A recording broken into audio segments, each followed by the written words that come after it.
তপ্ত রোদে ফেটে চৌচির জমি, আর সেই খরা খেতেই সোনালী আঁশের অস্তিত্ব রক্ষার লড়াই করছে চাষিরা। পানির অভাবে বাড়ছে না পাটের চারা, উল্টো রোদের তীব্রতায় পুড়ে যাচ্ছে কচি পাতা, দেখা দিয়েছে পোকার আক্রমণ।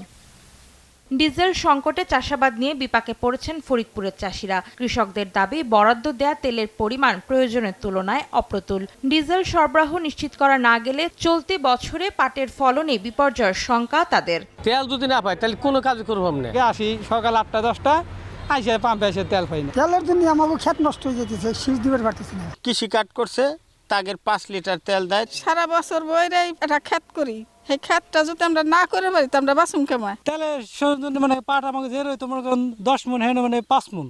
পেট্রোল পাম্প কর্তৃপক্ষ বলছে, জেলায় ডিজেলের যে পরিমাণ চাহিদা রয়েছে সে তুলনায় কম পাচ্ছেন তারা। তেলের অবস্থা আমরা মোটামুটি যাই পাচ্ছি, আমাদের এই জায়গার চাহিদা তার চাইতে বেশি। জেলা প্রশাসন ও কৃষি বিভাগ বলছে, ডিজেল সংকটে চাষাবাদ যেন ব্যাহত না হয় সে উদ্যোগ নেওয়া হয়েছে। কৃষকদেরকে সেচ সহায়তার জন্য ফুয়েল কার্ড বিতরণ করা হচ্ছে এবং পাট চাষের জন্য যে সেচের প্রয়োজন, সেই সেচের জন্য যে প্রয়োজনীয় তেল, সেই তেলের জন্য তাদের কার্ড সংশ্লিষ্ট কৃষকদেরকে প্রেরণ করা হচ্ছে। সংকট থেকে উত্তরণের জন্য এবং কৃষকদের যে ডিজেলের প্রাপ্তি যেটা আছে সেটা সরবরাহটা নিশ্চিত করার জন্য আমরা ইতিমধ্যে প্রত্যেক উপজেলা নির্বাহী অফিসাররা, কৃষির সাথে সংশ্লিষ্ট কর্মকর্তারা কাজ করছেন।